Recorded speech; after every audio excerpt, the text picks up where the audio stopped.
grader, Hansel Wizard. But where did he go?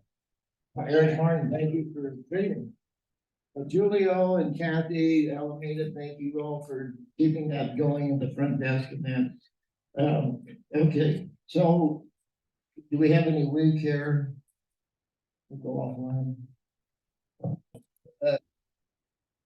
Friends and guests introduction. Visiting Rotarians first. Rotary visiting. President Gary, it's a pleasure to introduce. Not yet, Bob. It's a pleasure to introduce from the Rotary Club of Dublin, a past president in the category of electrical contractor. It's Bob Tucknott.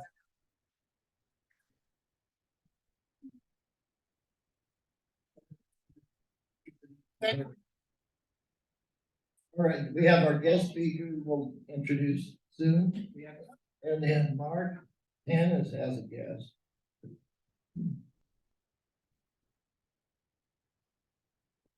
Thank you, President Gary, and fellow Rotarians. I'd like to introduce you to an old friend of mine, Deanna Moser. She's with Grand Hits Mortuary, and she's very good. Family Service Director is her title there. Please welcome Deanna. And I've discovered it's a little stressful when you invite two guests to a meeting because I had to do a lot of running around and introducing people. So I brought another guest today. His name is Oliver Shemp, and he is a fiber account executive with AT&T. Please welcome Oliver. I just want to have them hear your accent, because I think we have some cousins over the pond. Yeah, natürlich. I'll be back. Back again. All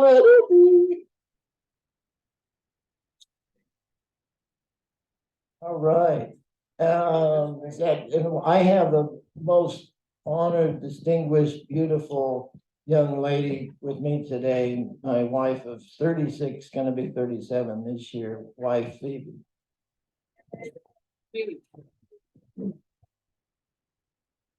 Okay.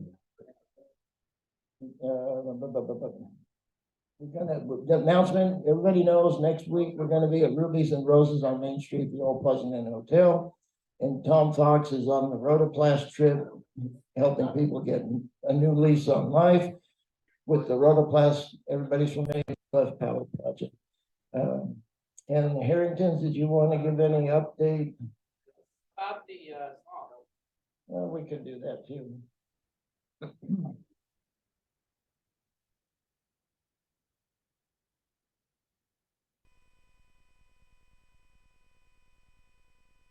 Hello, fellow Rotarians. Today's song is Do Good and Have Fun. And have fun while you're singing it. Let's go.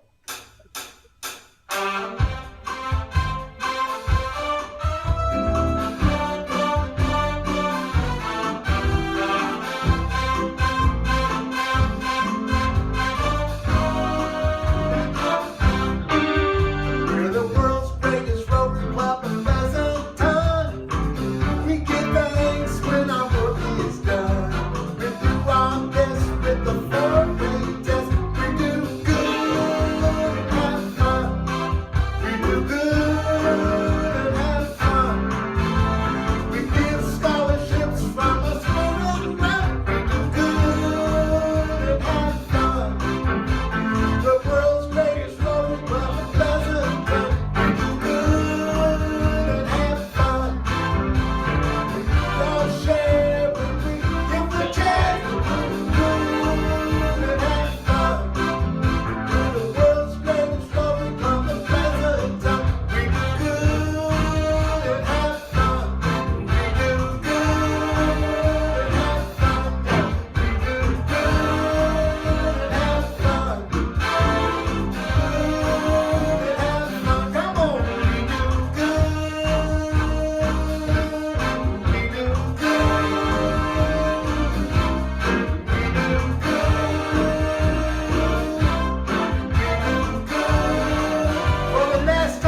thank you, Gary.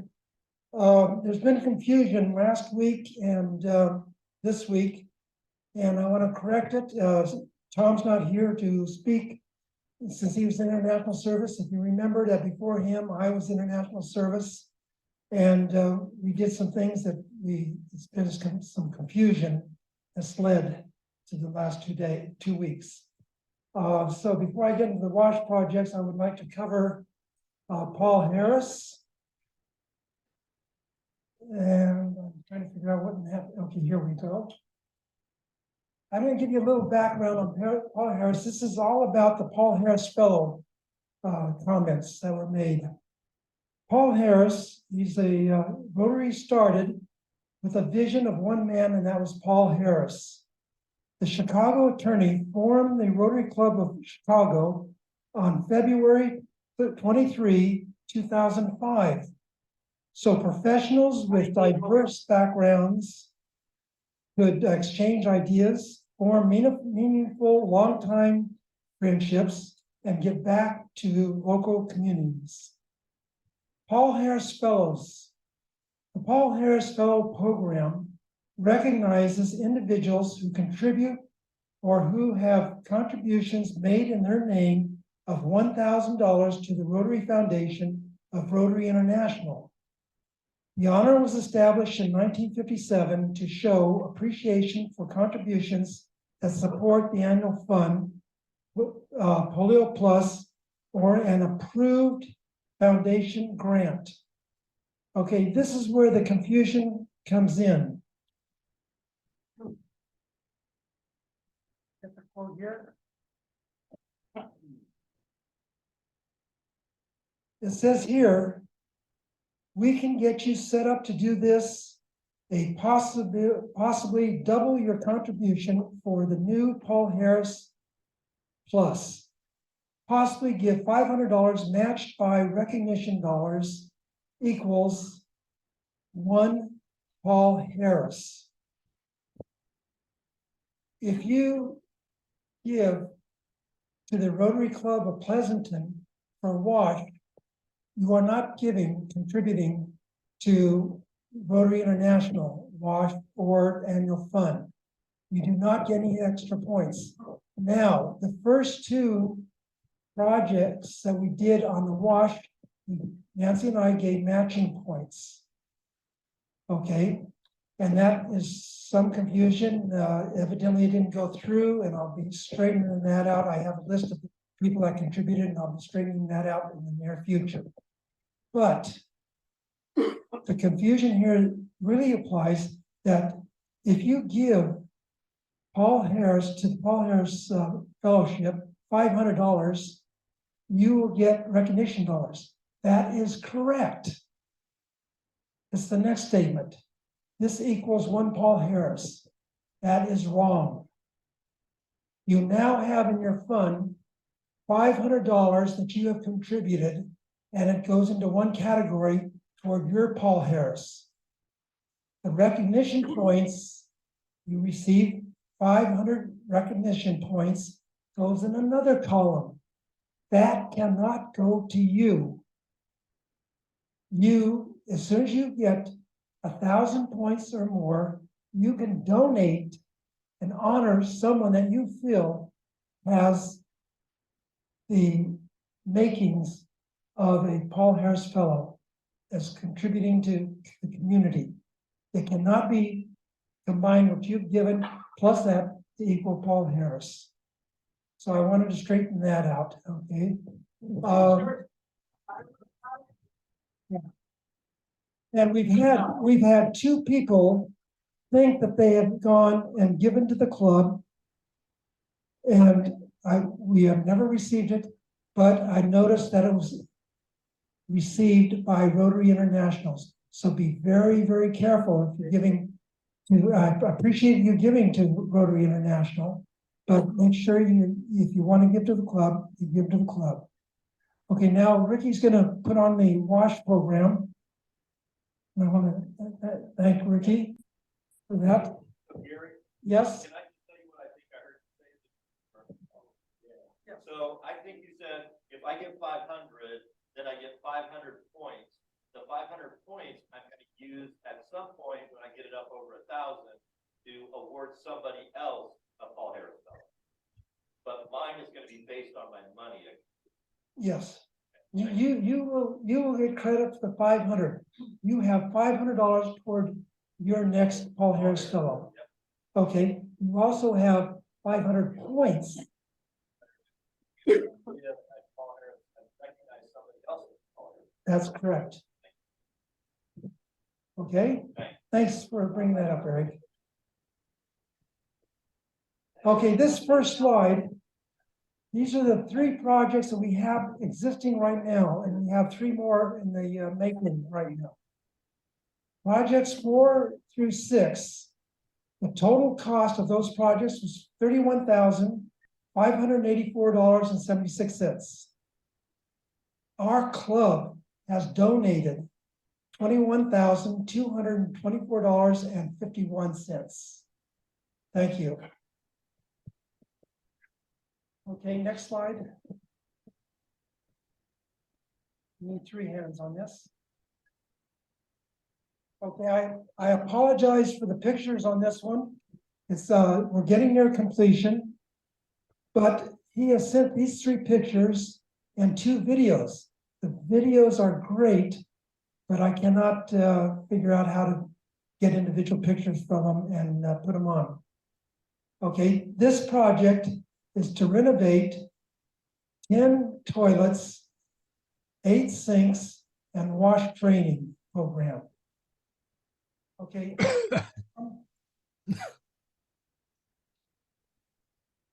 This one is the district grant.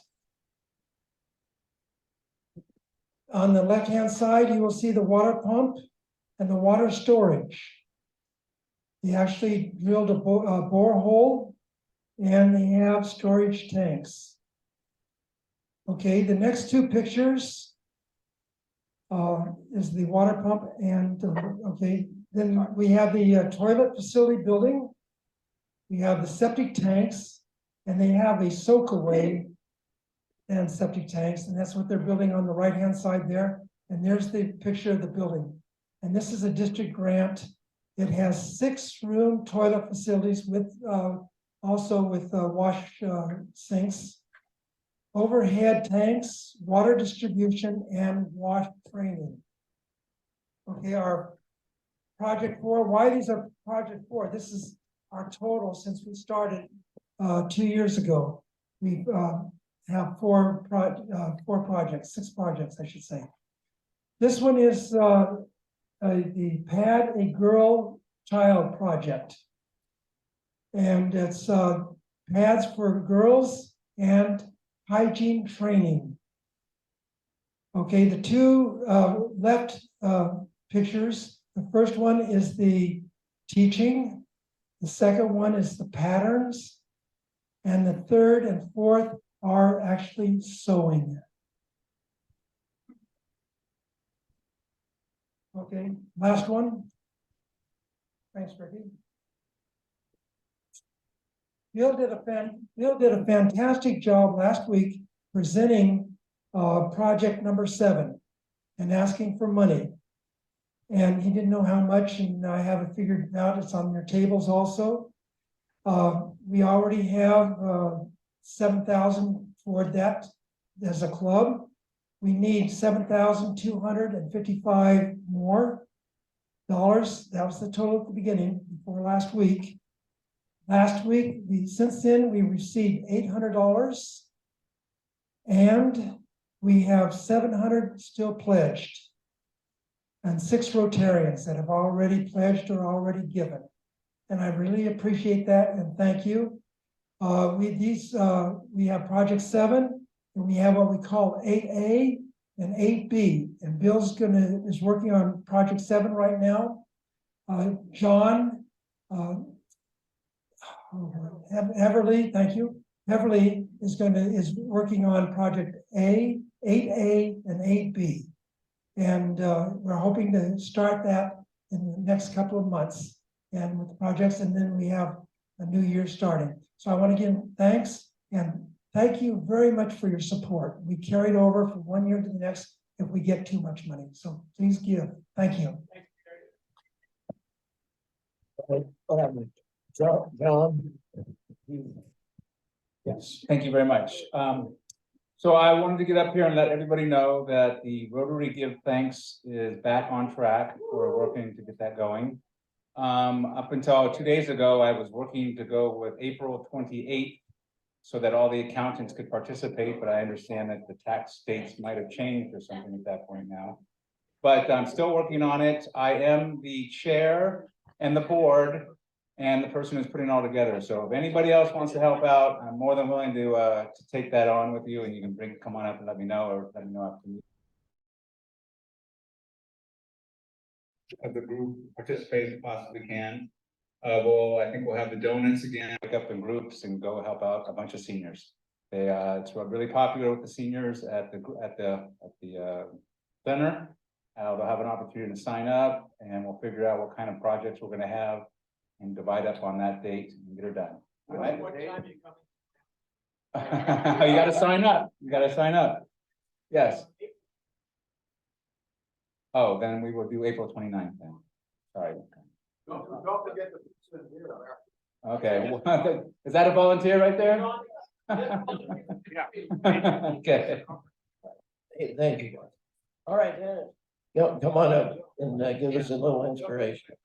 We went a little out of order, but that's okay. Gary inspired me to wear my Rotary pin today, so I wouldn't be fined. There's a lot of new people here. I actually haven't seen a lot of you this year. So not because of you, because of me. I was out, but some of you guys are new members and just, you didn't do it. So what is an inspiration? We all get up and do it. I mean, Larry last week gave us some jokes and a good ending story. That was great. But what is an inspiration and what is a moment, right? So to define inspire, it means to excite, encourage, or breathe life into. Inspire comes from the Latin word that means to inflame or blow into. When you're inspiring something, it is as if you're blowing air over a low flame to make it grow. Okay, so the Olympics, they maybe offer you an opportunity to get inspired by a sport or patriotism. There's lots of different things, but it's really personal. It's what inspires you and how do you want to do that? Not everybody may be inspired the same way. So it gives you 2 to 3 minutes to stand up in front of the club and say what you want to say, pretty much, because it's at the beginning, so you're not running out of time. You may get left over, but you're not running out of time. Could be quotes, could be a book, could be feel-good moments. For me, I thought about this for a while. Several years ago, John Sensipa, and most of you probably know, some of you don't know John Sensipa, he's a member. He said that the club members were his inspiration. And we were at HAP, so I mean, that's how long ago it's been. And they're all around us. And I actually want to share 2 stories of inspiration. One, our former president, Don Roberts. He came up with the motto, world's greatest Rotary Club. He might have heard it somewhere else, but he's the one that started it here. And he was a charter member with Jack Brass to start the club. So this was the first club using that. And you know how popular that is because everybody wants to copy it. We are inspired every meeting to say world's greatest Rotary Club. There's another one, former President Dick Stafford. He had a motto, do good and have fun. You saw the song. I was supposed to do the inspiration before the song, but you saw that. Don did that. He inspired Don and Julie to put that to words, put it to music. It's a video made in 2016, motto by Dick Stafford, and we watched it. And to me, I have to pretty much stop what I'm doing to watch that. It's a good song, it's catchy, but it's also got Don. So that's inspiring for me. Money. Where do we get our money? You just heard Gary up here. He was asking for money. Where do we get our money? Fundraisers, the Spirit Run, poker tournament, contributions. What do we do with that money? Where does it go?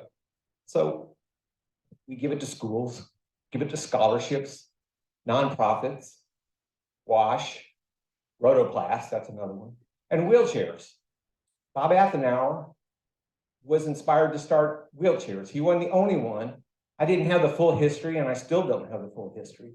But Dick Stafford was involved, Larry Annis, and Eric Martin.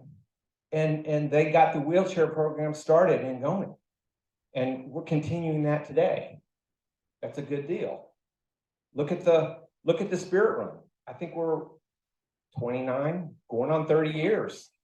That's a big deal. We get a lot of money from that. Look at the other people in our club, the membership committee. Look at what Ricky and Bill and Steve, I know Steve's up there.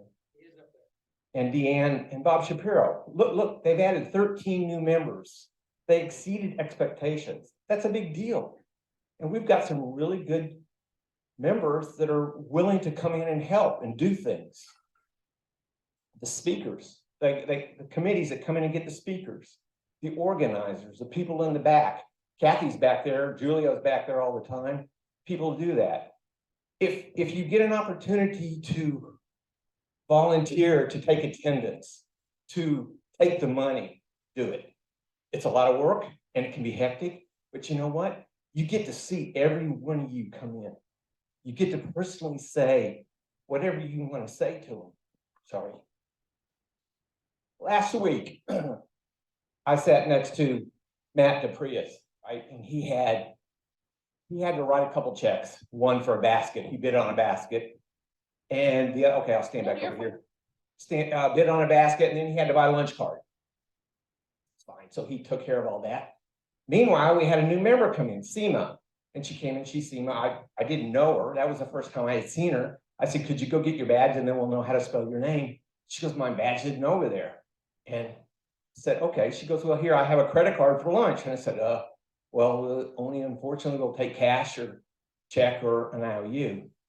Matt DePrius. The guy whips out his lunch card and says, here, lunch is on me. And it was just, didn't hesitate right away. It was a very neat thing to see right there. Then later in the meeting, Bill Burke. Everybody knows Bill.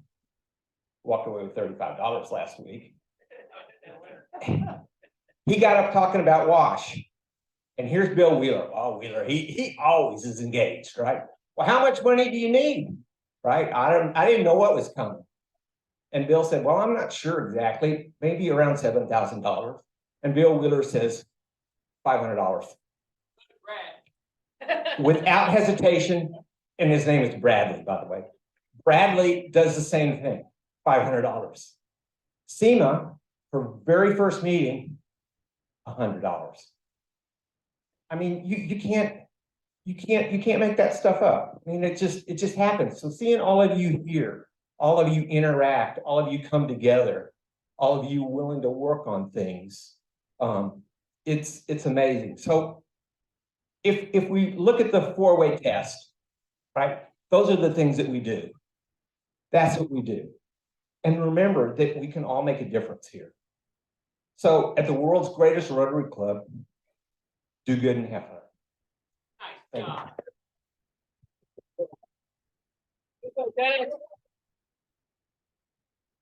you. And I set that up as the segue to give.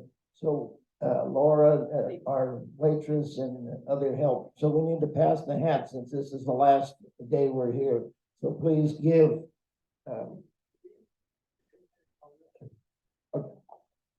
Quick, and then David Haglund, you had also a giving opportunity. You want to just, can you keep it in a minute or less?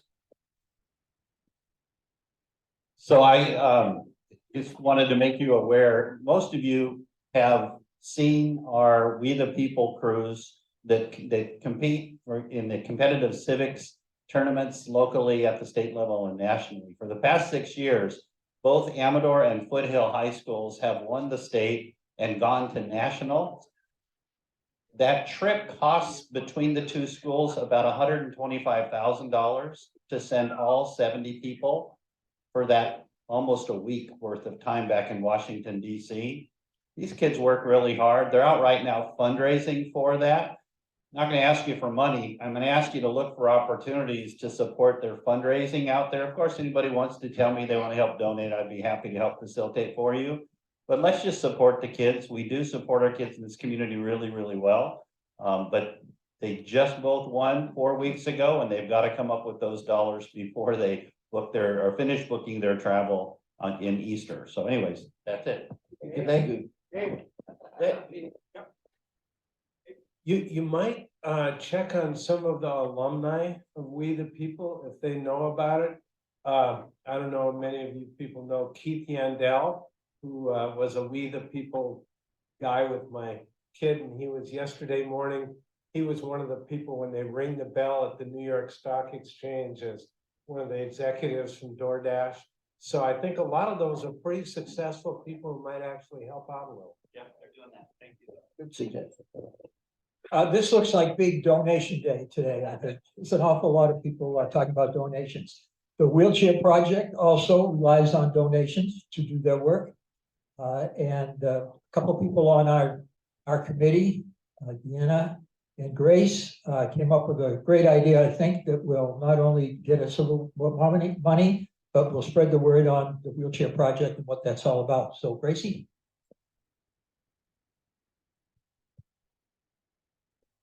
Hi, everybody. You get a twofer from me today.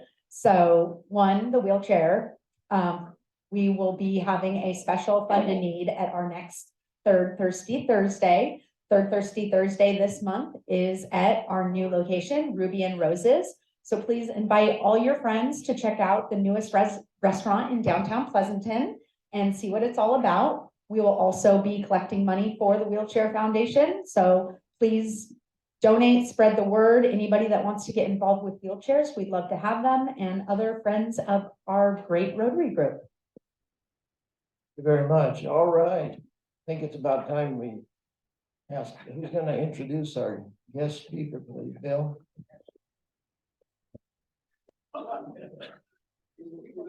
I'm gonna give a quick plug for the poker event. This is just a save the date thing. Friday, May 19th. The committee's working hard on the event already. We have already made a lot of progress.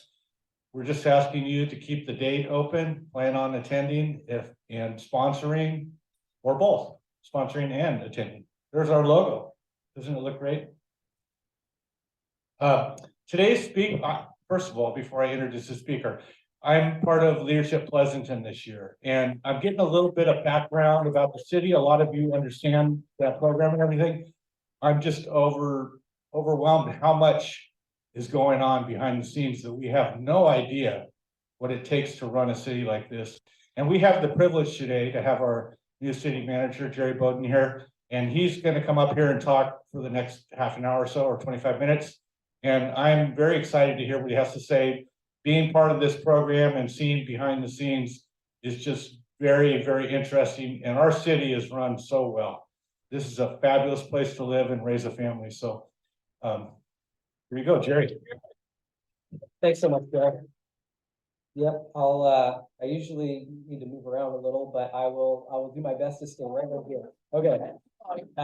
Yeah, thank you so much for having me. It's a great opportunity to be here with you all today. I haven't been to a Pleasanton event or a Rotary event in Pleasanton, and I was trying to think back. I think it was probably 2018 was my last one. So it's good to be back with you all, some familiar faces and some new faces. So if I haven't met you, I'm looking forward to doing that, hopefully later today or as soon as possible.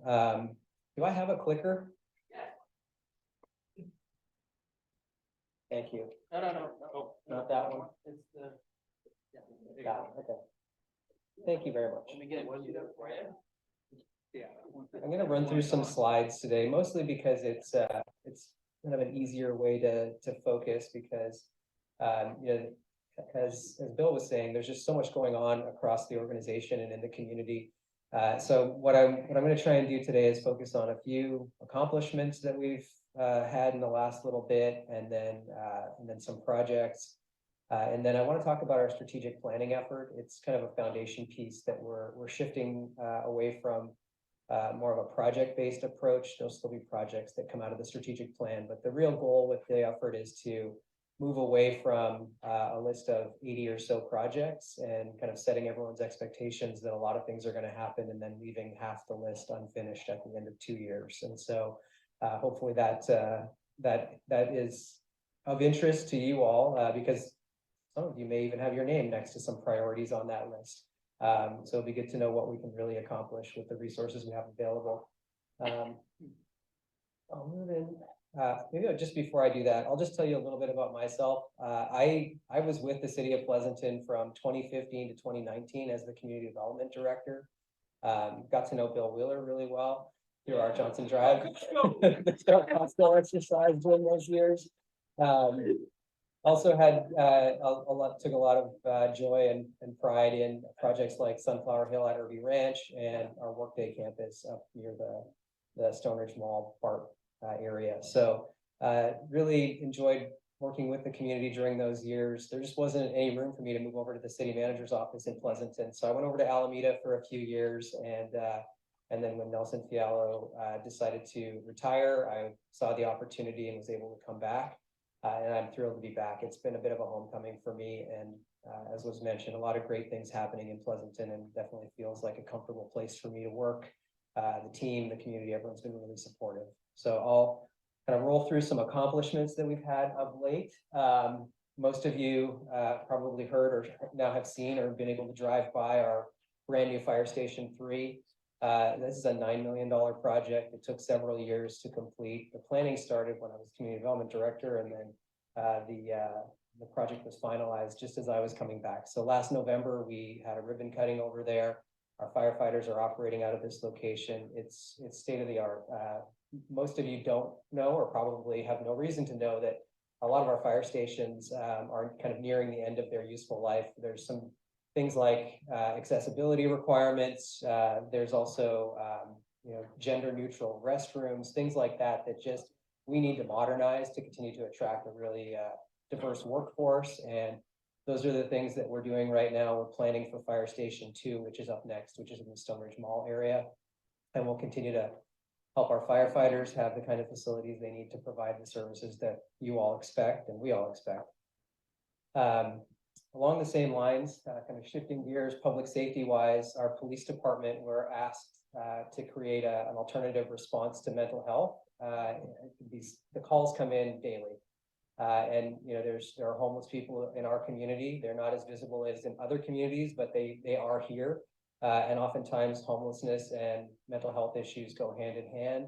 And so what's happening, not always, but sometimes. And so what we're doing is we're putting police officers on the streets with clinicians. So we have 2 clinicians. We have Monday through Friday coverage. It's a bit of a pilot exercise for us. We'll shift the availability of those clinicians and this response unit based on the data that we're collecting now in terms of the number of calls. But it did get up and running in January. We're spending about $300,000 a year just on personnel for that program. And it is a way to provide, I think, a higher quality of service and maybe better position our police officers for success in the community when interfacing with people that are having mental health issues. Those clinicians they help across the community. They're in our parks, they're in our downtown, there's kind of no geography that they won't cover. So that's a helpful tool for us, new tool in our tool belt, and we're looking forward to watching the results and improving that program. I'll make sure the slides are flipping. The climate action program the climate action plan that we have is a priority for our city council. This is something that we're infusing into all of our city work. Some of you may have seen me drive up in a giant 4x4. It will turn into a hybrid in the next month or so. We are actually we want to be living the expectations that come with the policy document in our climate action plan. And so the shift is happening. It's very real in the city. We have electric vehicle charging stations being installed at our city facilities, and we actually, in partnership with Black Tie Transportation, we're buying a new all-electric vehicle for our shuttle program that helps our seniors and others in our community get around. So Thank you for that. It'd be great. it is going to be great and environmentally friendly. So I have one more shout out for you later with the Johnson Drive project, but it's coming soon. That's the Pleasant Ride, where we take care of all our seniors over 70, taking them to medical appointments that the city of Pleasanton sponsors. I'll also tell you, as I've tried to move this to other cities, we're about the only city that really kind of recognizes our seniors the way that we really do. It's amazing how well we take care of them, but always, I appreciate that. Yeah, thank you. Yeah, thank you. And it is a white glove, gold platinum standard of transportation for seniors in our community. But we also have City Serve offering a number of services to our seniors. So a whole other talk. I'll shift gears a little bit. First Weekends on Main was a program that we really ramped up and invested a lot in during the pandemic. Council decided a couple of meetings back to run it for 6 weekends out of the year rather than 10. And that's just finding a balance for our business community. There are folks who love First Weekends on Main and shutting down the street and bringing a different group of people. And there are others who don't, because it actually has a negative impact on their business. So the council had to thread the needle there. And I think they did a good job running May through October is the schedule for this year, and we'll see how that goes. Stoner's Mall framework is something that you're probably all hearing and seeing. We lost a lot of our major anchor tenants in the mall during the pandemic. Nordstrom is no longer in Pleasanton. So we set out to revamp the mall. We have very motivated property owners. There are 4 separate property owners. I call it the donut, the inner ring of the mall, the donut hole. It's about 75 acres of land. The housing element is going to see about 900 to 1,170 housing units in that inner ring. And what you'll see is the mall will continue. You may even see new retail come to that area. But those giant surface parking lots are going to be converted. You'll see structured parking out there over time. And the goal is to reinvigorate the mall area, including the retail that's in the mall. The first project that you all are going to see is actually going to be at the city council on March the 21st. It's 360 units. It's not part of the mall framework. It's a project that's been moving through the process. Simon Properties, Simon Malls, submitted the application a number of years ago, and just so happens to be right now with everything else in terms of the mall conversation coming for city council review and approval. The planning commission side about a week ago. So we're excited about that. It is the first major reinvestment in the mall in a number of years. Simon Properties did have an approval from the city to put in a significant amount of new retail and kind of this lifestyle retail destination prior to the pandemic, but they've backed away from that because of the shift in the market. So they focused on the housing. We're supportive of that from a staff perspective, and the city council has been as well. So stay tuned for that. It should break ground later this year. Key projects, I've got 2 more to talk about with you. Johnson Drive Economic Development Zone. Bill said yes. we acquired our last piece of the right-of-way, our last couple of pieces of right-of-way to complete the transportation improvements for Johnson Drive. So thank you to Black Tie Transportation and Bill Whaler. Yep. So that's a big deal.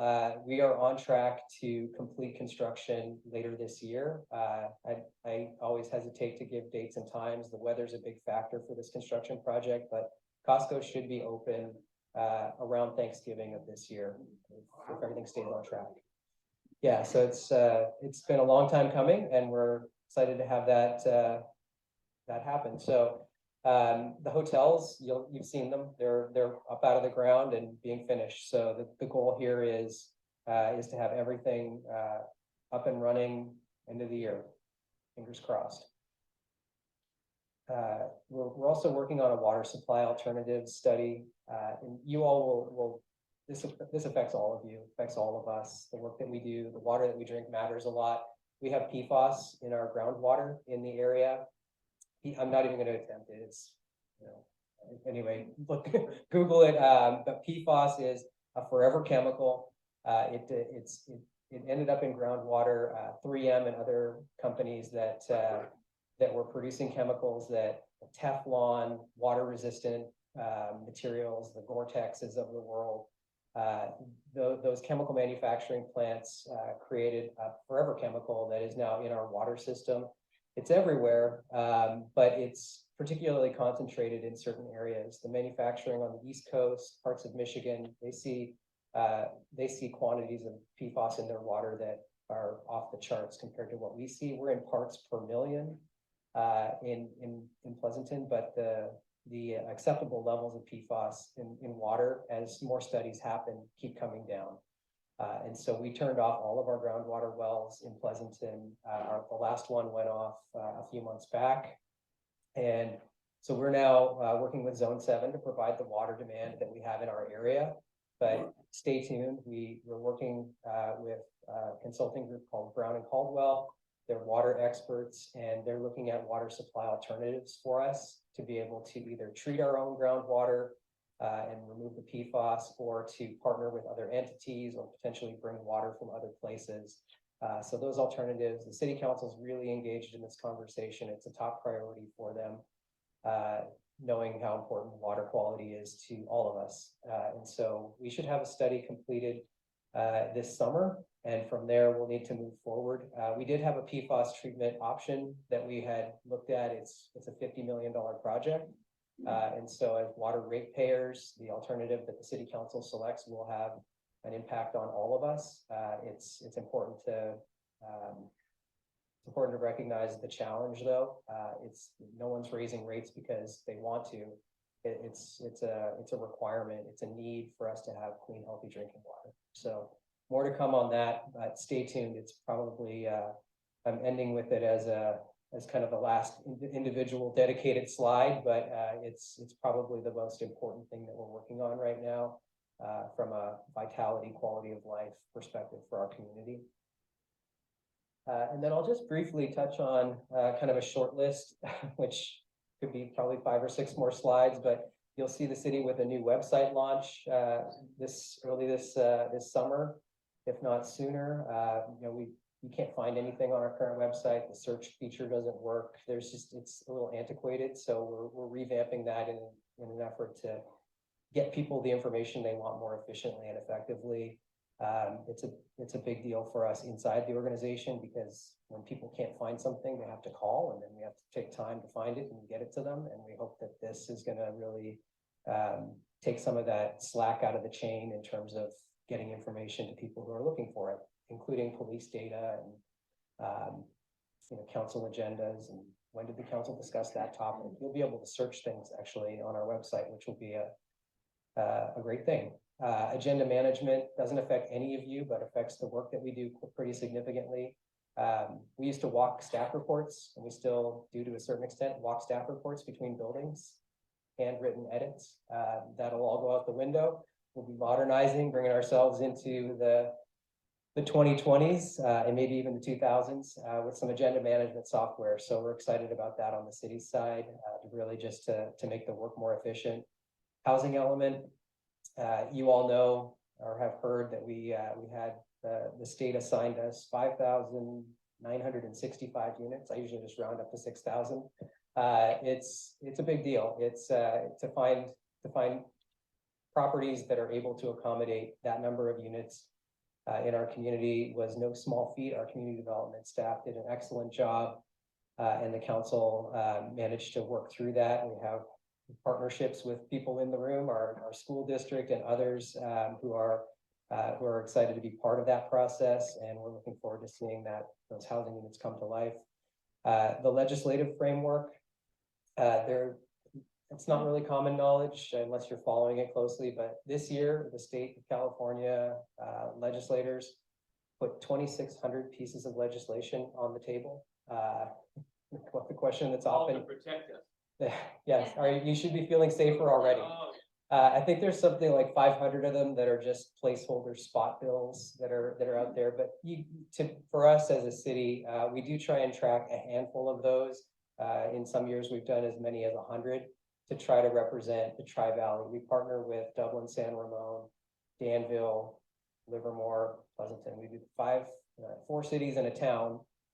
We actually make up a pretty sizable population when you put us all together, so we go together to Sacramento and lobby on behalf of folks in the Tri-Valley on legislation that we can agree on, which is fairly significantly focused on water quality and quality of life issues like housing. So we're always trying to work with the legislature and specific legislators on at least a couple of dozen of those pieces of legislation, and we'll do that again this legislative cycle.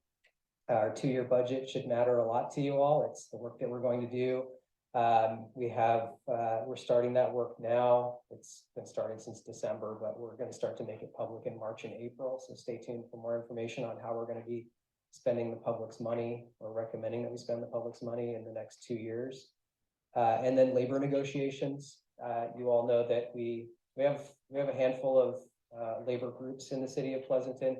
We're currently negotiating with our battalion chiefs in the fire department. It's a relatively small group, 7 members, but it's a brand new unit. So they've decided to unionize, pull themselves out of management. And so we're working with them on that contract. And then our police officers contract expires at the end of, I think it's May. And so we're just kicking off the negotiations with our Police Officers Association. And that's it's an important negotiation for us. Just to give you a sense for what's happening in the region, I think it was Fremont that was somewhere around, they were in the low 20% increase over 4 years.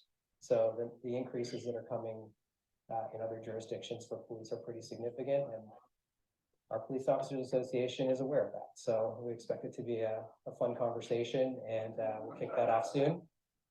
And so I'll just really briefly turn to the strategic plan. I'm not going to read every word on every slide.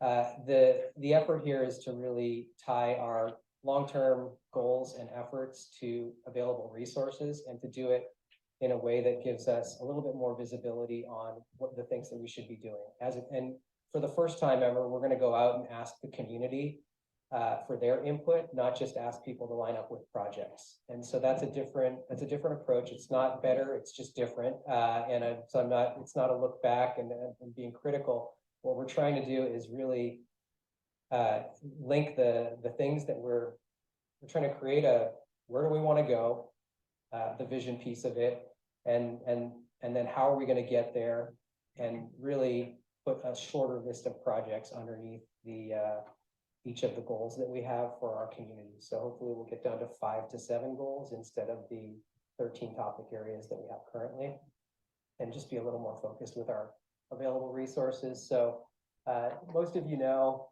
again, I won't spend a lot more time. I want to leave room for questions today, but I am going to skip to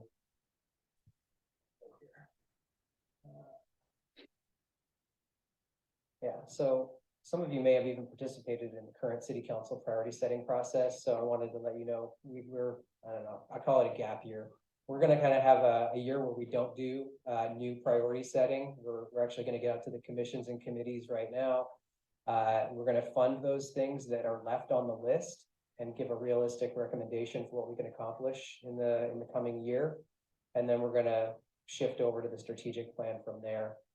And that work will be happening kind of simultaneous during that gap year for the community input. And I'm happy to answer more questions or talk with people individually about the strategic planning process. For me, it's a way to bring a little bit more of a vision and values approach to the why we're doing the work that we're doing, and then get into the what we're going to be doing from there. And I think that will help when we start to talk about whether it's human services or environmental goals. We often jump right to let's do project A, B, and C, but we haven't had a lot of conversation about the why we're doing it. And I think that'll help help our elected officials with the community conversations, as well as staff stay focused as we move through the list of things that we're trying to accomplish. And I don't know what they are yet. Nothing's predetermined. We're at the early stages of that work. We're also working inside the organization on a diversity, equity and inclusion action plan. The work's important. Our community has changed a great deal over the last probably 2 decades, most significantly. And so what we're trying to do is make sure that the services, programs, and projects that we're offering meet those needs. And the fire station where I started is a good example, right? We want to have a more diverse workplace. Our fire department is male dominated, is an understatement. And so to the extent that we can attract a more diverse workforce, it's just really important for us to be able to do that and meet the needs of our community at the same time. So that work is happening in parallel, and it will become a lens that's applied rather than a project or an additional task for people to accomplish. I just wanted to end with the strategic plan and kind of where we're at right now. You'll start to see us in the community in March talking about this, asking for your input, and we're looking forward to a pretty robust public process, input process, to be able to get to a list of priorities and projects that the community wants, starting with vision and values. So with that, I'm going to wrap it up. I've talked a lot. I'm happy to answer questions today, and really appreciate again being here. Thank you.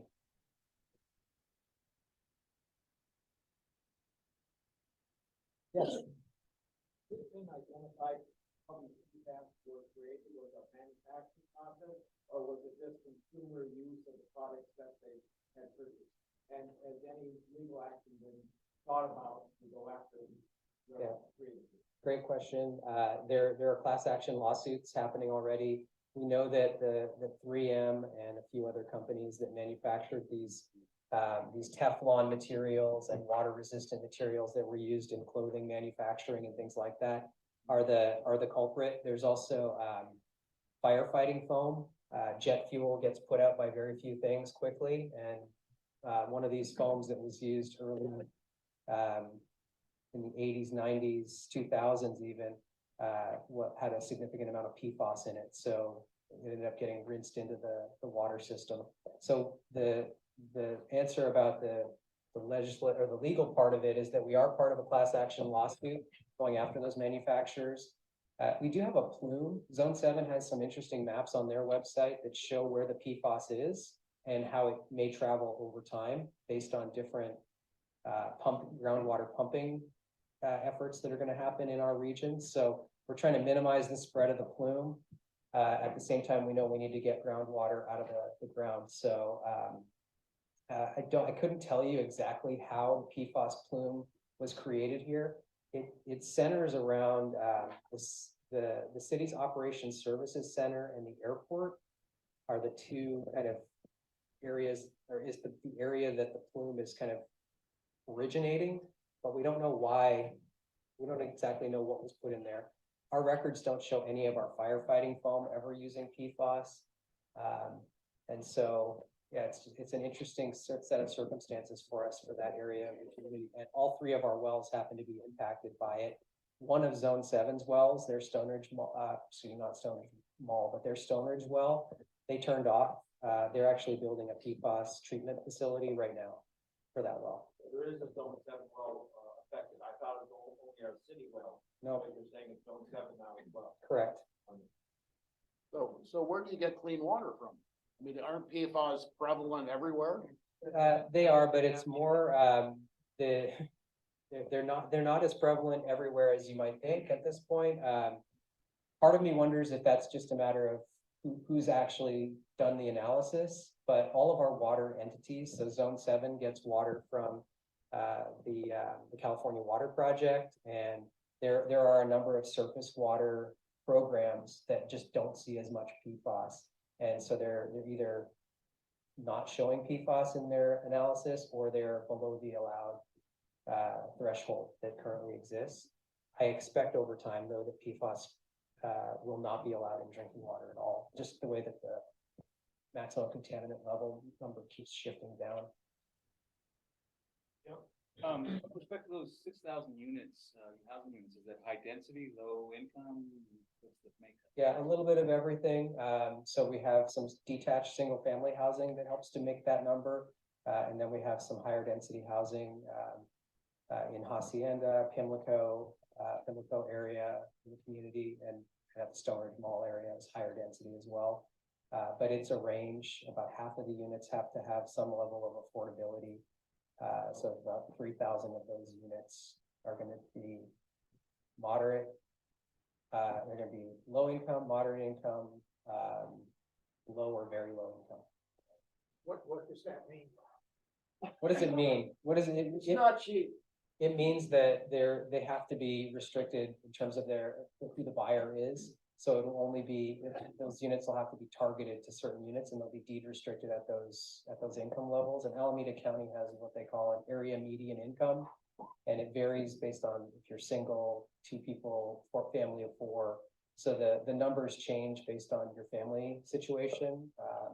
But generally speaking, you're well paid for most parts of the country, but you're not well paid for the cost of living in our area. Program at Burnell Valley by Safeway, those homes in there were, I think, people that same way. That's right. We have an inclusionary housing requirement. And so all of the new housing projects either pay an in lieu fee towards affordable housing, or they build 15 to 20% of the units within their project are affordable. That's kind of a nutshell way of summarizing it. Other than the builder who subsidizes affordable housing. It's a great question. Money for affordable housing projects come from anywhere and everywhere, but it's usually state and county money. We do have an affordable housing fund because some developments pay in lieu fees. So we will contribute as well. The land matters a lot. If they have to buy the land, that obviously increases the price of the units.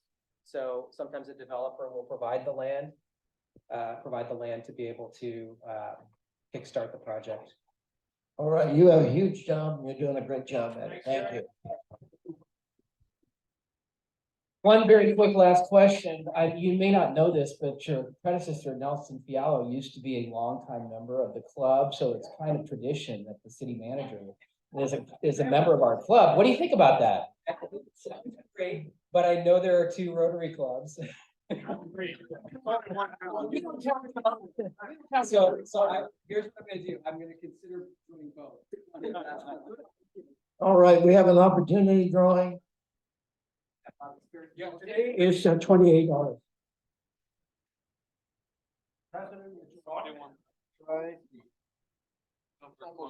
083-697-697. Joe. And second runner up, in case he doesn't win, 701.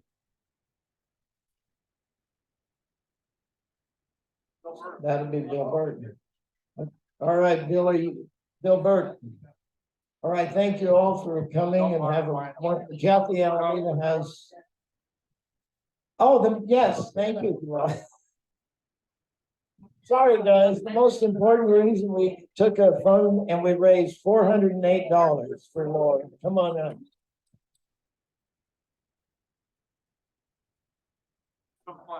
Thank you.